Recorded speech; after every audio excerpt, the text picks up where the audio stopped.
يعني مستشفى اقليمي على قدو، سكانر راه كتشوفوا ما خدامش، الراديو كتمشي ما يخرجولكش البلاكه كيقول لك ما خدامش.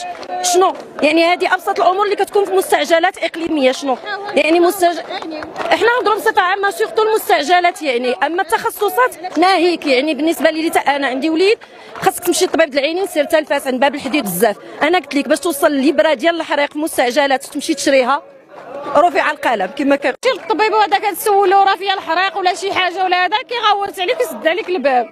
يعني انا يا مريضه ما عارفه شنو كاين، جايه انا لعندك باش تجاوبني وتقول لي شنو كاين وهذا وتشرح لي بزاف ديال الحوايج. وفين ما هبط لا ما كاينش سكانير، ما كاينش راديو، ما كاينش الطبيب الكبير.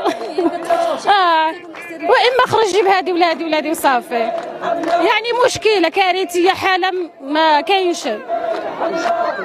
كنطلبوا بعدا يكونوا اطباء يخدموا بضمير ديالهم، بزاف ديال الحوايج ما كاينينش في السبيطار.